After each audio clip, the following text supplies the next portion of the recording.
जायफोर बेबायदि गाज्रि खामानि मावो मानसि बुथारो निर्दोषिफोरखौ बिसोरनि न'खौ JCBजों बेवहाय 5 लाख नङा 10 लाख नङा एफसा सोनाङा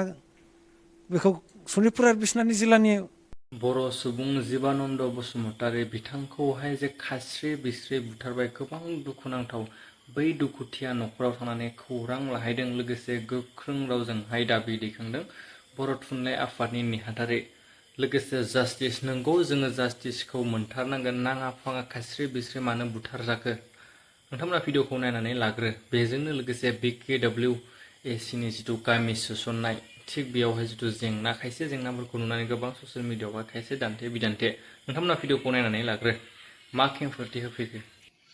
समाजनि सासे गोख्रों मावथि गेलेमु आयदायाव जोबोद रोंगौथि थानाय गुबुन गुबुन आयदायाव बिथाङा मावो जीबानन्द बसुमतारी रुपे राजु साथाम सुबुङा बुथारो खोब गाज्रि बुथारो दिनै जों बे दुखुथिया न'खराव फैदों खबर लाफैदों जोंनि रुंसारिनि अनजालि बिसिखौ जों लोगो हमदों रुंसारिनि अनजालि फिसाजो लोगोसे फिसाला अनजालु जों लोगो हमदों दुलाराय बर' फरायसा आफाद चिरां जिल्लानि बिजनि दख्रानि जोङो बर' थुनलाइ आफादनि बिजनि जिल्ला बर' थुनलाइ आफादनि ओनसोलनि रायजो राजा आरो नोंथांमोन बहाय जों ज' लोगो मोनलायदों मोनसे बाथ्राखौ बुंगोन जे जोंनि गोसो सिङाव जि दुखु मोननाय बेखौ जोङो बाथ्राजों बुंनानै फोजोबनो हाया सासे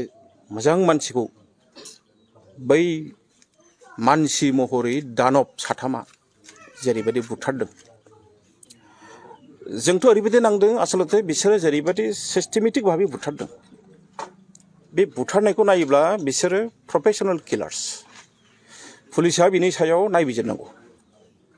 नङाबा खेबसेल' बुथारनाय बेबायदि रोंगौथि थानाया इसेबां मोजां बिसोर बुथारनो हाया फिसा मोनसे दायाव हटेलाव नांलायदों बेयावनो जोबनांगौ नांलायनायावनो दि मानसिखौ बुथारनांगौ मा जुक्ति बेलाय आरो बेखायनो जोङो चिरां जिल्लानि SP बिथांखौ बुंदों दहायबो जों बुंदों जे जाहाथे चार्जशिटआ खुनु पद्ये लोरबां जानो मोना SDPOखौ जों बुंदों जे बिसोरनि एगेन्स्टआव जि चार्जशिट प्लेस खालामगोन जाहाथे बे लोरबां जानो मोना जोंनि दाबिया बे साथामा फासि जानांगौ खुनु बहाय रेहाय गैया बेवहाय 1 नम्बराव अमृत सरकारनि बाथ्रा बुंदों SP बिथाङा गावनो गावनि खुगाजों बुंदों अमृत सरकारानो मेइन कालप्रिट आरो बेजों लोगोसे आशिष मदक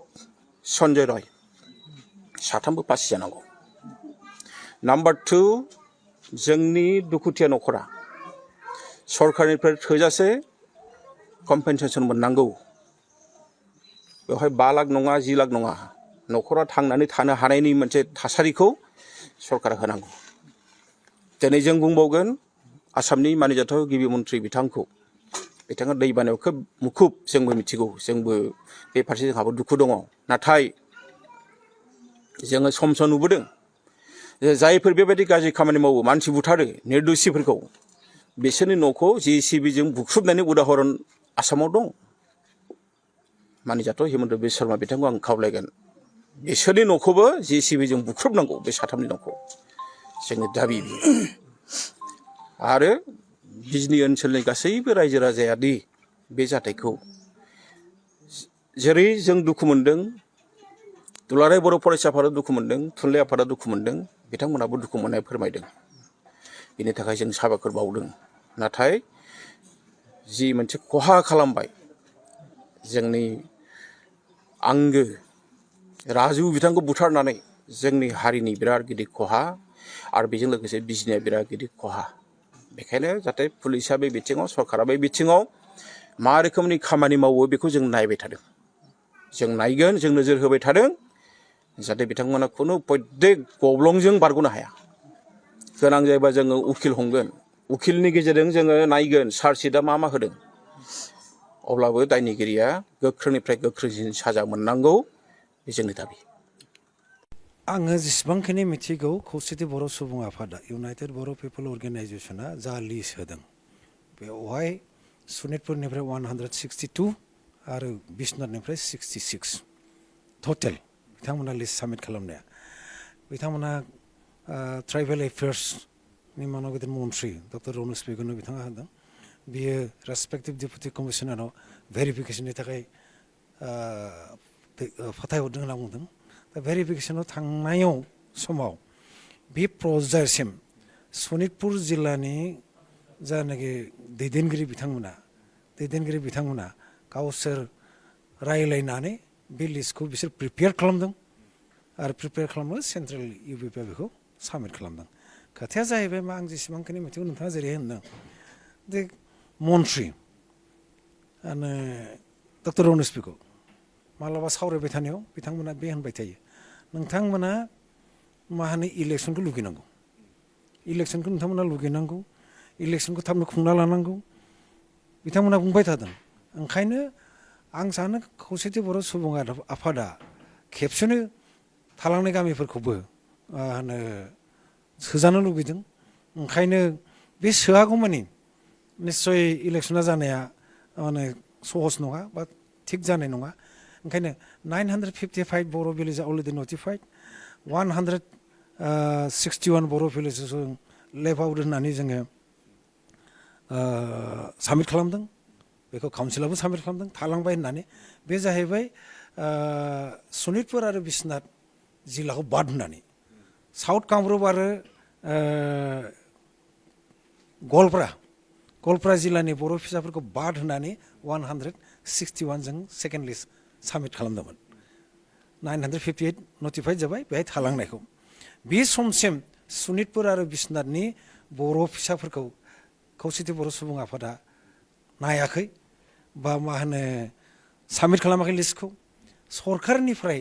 जेला बुङो नोंसोर बेनिखौबो लादो बे जिल्ला मोननैनिखौबो लादो होननानै आरोखि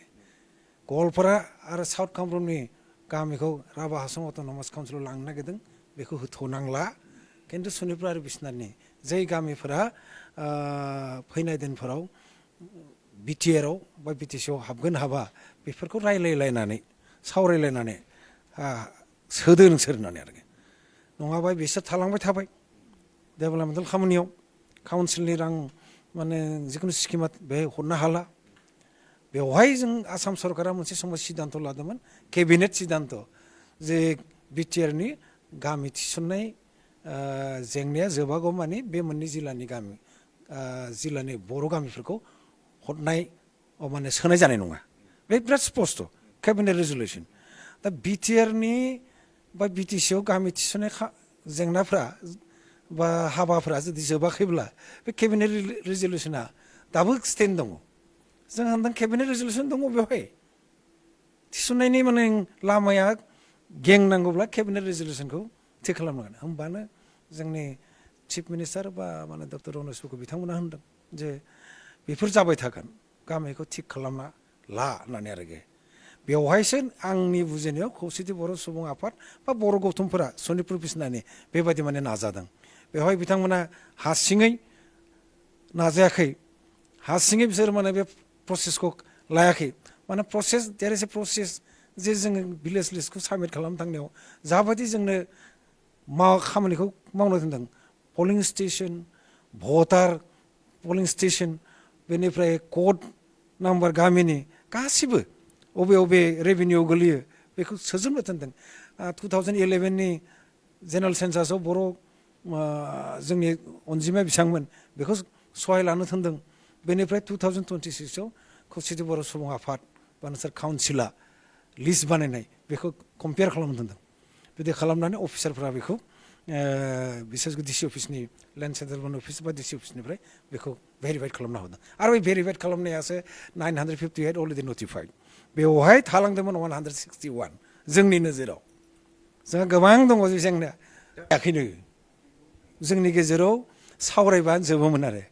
जों होनदोंमोन 161आ नैबे नटिफाइड भिलेजनि खाथियाव थालांनायसो बेयो सनितपुरनि आरो बिश्वनाथनि गैया जों लेभ आउट होनना बुंनायाव काउन्सिलनिफ्राय होनायाव बे सनितपुर बिश्वनाथ आरो गवालपारा आरो साउथ कामरुपनि